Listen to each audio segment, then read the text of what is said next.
RRB का nursing officer का या नर्सिंग सुपरटेंडेंट का वैकेंसी आया हुआ है। तो उसका syllabus, age limit, criteria, last date क्या है, टोटल पोस्ट कितनी है, 713 पोस्ट है। कैसे अप्लाई करना है उसके रिगार्डिंग एक बार बोल देता हूँ। ये पेपर कटिंग आपने देखा होगा, सुबह से सर्कुलेट हो रहा है हर जगह पे। तो ये नोटिफिकेशन नहीं है, ठीक है, मैं अभी बोल रहा हूँ ये नोटिफिकेशन नहीं है, पेपर कटिंग है, नोटिफिकेशन आएगा।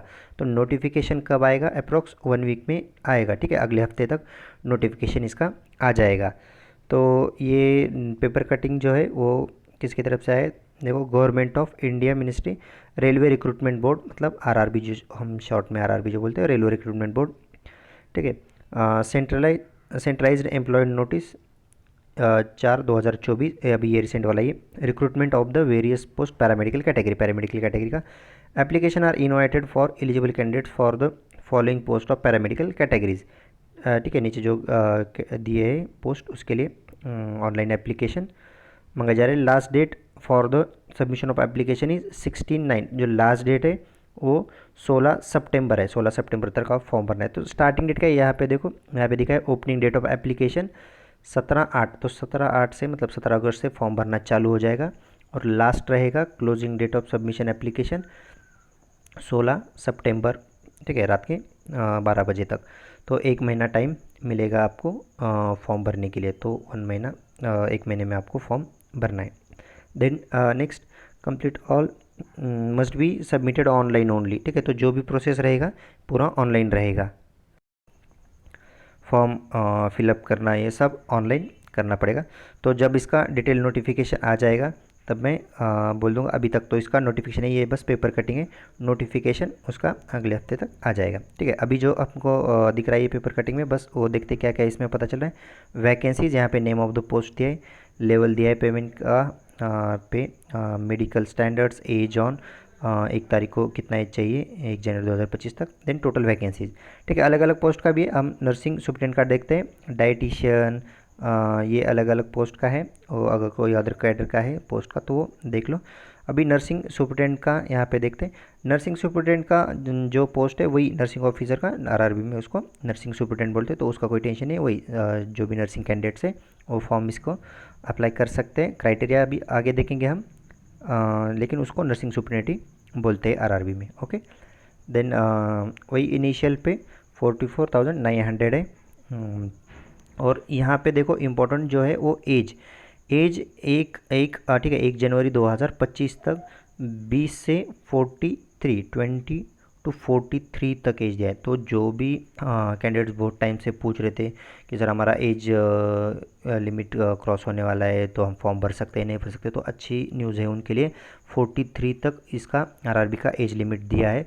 तो बहुत सारे कैंडिडेट है जो इसको अप्लाई कर सकते, ठीक है। आगे और डिटेल में आगे देखेंगे इसके बारे में, लेकिन यहाँ पे दिखा है 1 जनवरी 2025 तक आपका एज 20 to 43 तक होना चाहिए, ठीक है। देन टोटल वैकेंसीज़ हैं 713 वैकेंसीज़ हैं, ठीक है। अभी नीचे और कैडर का भी है अगर कोई है, और radiographer, speech therapist, cardiac technician, optometrist, ठीक है, तो वो देख लो।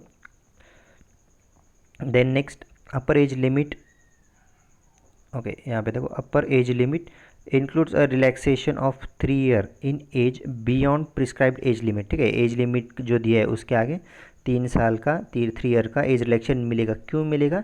As a one time major date to कोविड-19 पैंडेमिक। तो कोविड-19 की वजह से जो सब कुछ डिले हो गया, तो कोविड-19 की वजह से 3 साल तक 3 ईयर्स का एज रिलैक्सेशन भी मिल रहा है। तो ये बहुत बड़ी बात है, जिनका भी कुछ एज लिमिट में कम पड़ रहा था तो वो हो जाएगा, क्योंकि 3 ईयर्स का एज रिलैक्सेशन भी मिल रहा है, ओके।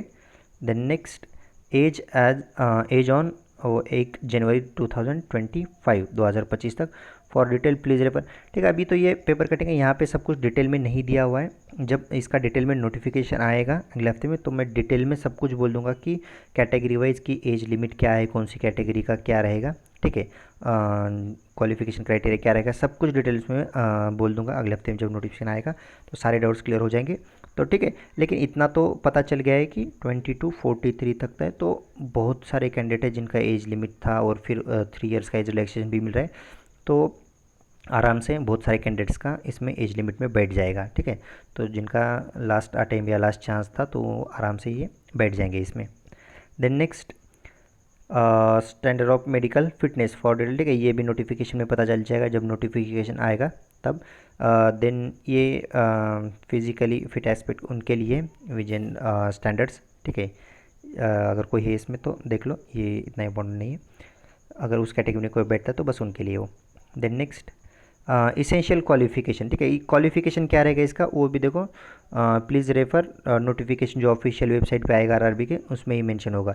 तो इसका जो क्वालिफिकेशन रहेगा मतलब क्राइटेरिया, वो भी आपको नोटिफिकेशन में ही पता चल जाएगा, जब नोटिफिकेशन आएगा मैं बोल दूंगा, ठीक है। मोड ऑफ एग्जामिनेशन क्या रहेगा, ओके, उससे पहले reservation for SC ST OBC non criminal EWS ex serviceman, ठीक है, PWD for details please refer to, ये जो 4/24 का जो ऑफिशियल वेबसाइट है आरआरबी का, मतलब एज रिलैक्सेशन के लिए वो भी उसी में मेंशन किया हुआ आएगा एज रिलैक्सेशन का।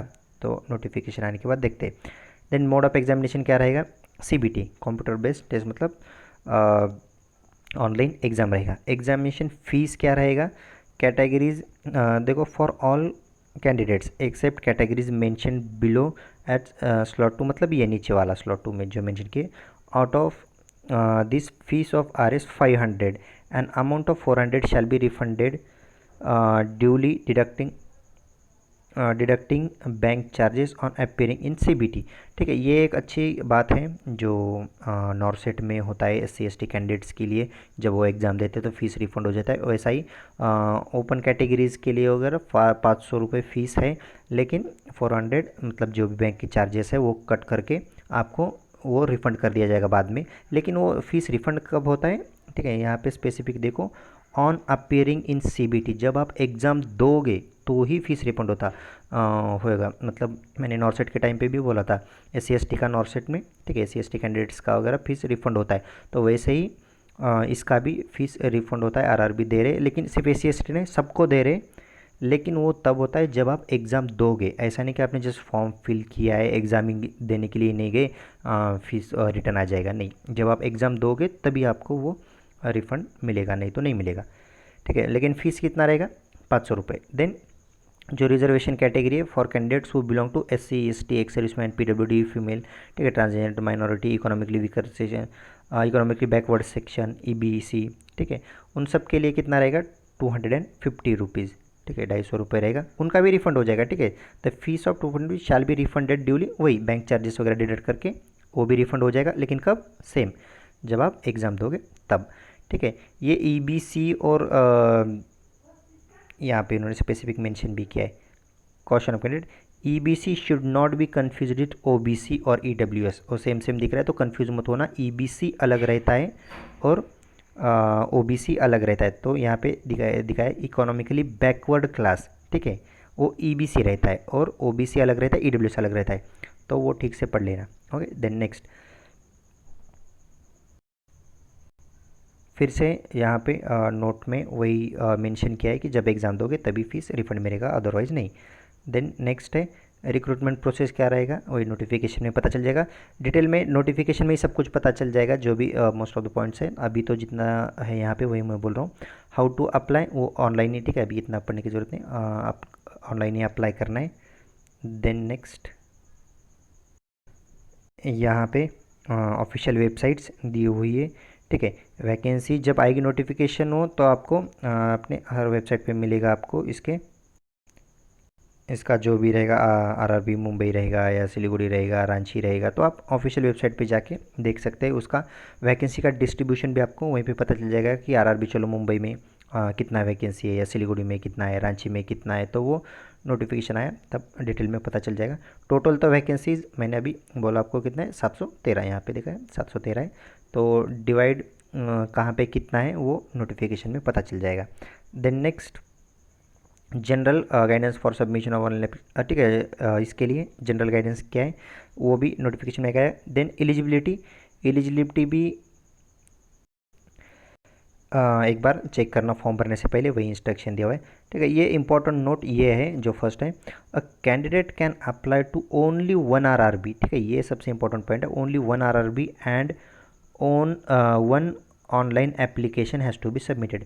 तो ऐसा नहीं कि चलो आरआरबी मुंबई का भी फॉर्म भर दिया, चलो आरआरबी सिलीगुड़ी के लिए भी अप्लाई कर दिया, आरआरबी रांची के लिए भी अप्लाई कर दिया, आरआरबी पटना के लिए भी अप्लाई कर दिया, ऐसा नहीं कर सकते। तो एक ही फॉर्म भरना है, ठीक है, कोई भी आप चूज़ कर लो, एक आरआरबी आपको उसी के लिए अप्लाई करना है, एक ही फॉर्म भरना है। तो जब डिटेल में नोटिफिकेशन आएगा मैं बोल दूंगा कि कहाँ पे कितना वैकेंसी है, तो आप चूज़ करो, ठीक है। फिर आप जहाँ पे फॉर्म भरना है, चलो समझो चंडीगढ़ में भरना है या मुंबई भरना है या तिरुवनंतपुरम, ठीक है, जहाँ पे भी अप्लाई करना है बस एक ही आरआरबी में अप्लाई करना है आपको, हर जगह पे आप अप्लाई नहीं कर सकते। ओके, ये इंपॉर्टेंट पॉइंट है।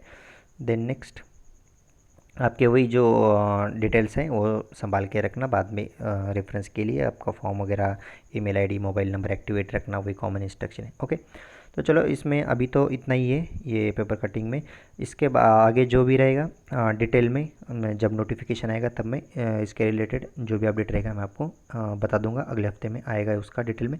इसके अलावा अगर और कोई डाउट है या कुछ है तो डिस्क्रिप्शन में नीचे लिंक है अपने व्हाट्सएप ग्रुप का, वहाँ पे ज्वाइन हो जाओ, वहाँ पे आपको मैं जो भी अपडेट रहेगा वो मैं वहाँ पे दे दूँगा। और इसके अलावा भी अगर कुछ क्वेश्चन है तो डिस्क्रिप्शन बॉक्स में कमेंट डालो या फिर व्हाट्सएप का ग्रुप मिल जाएगा आपको लिंक में।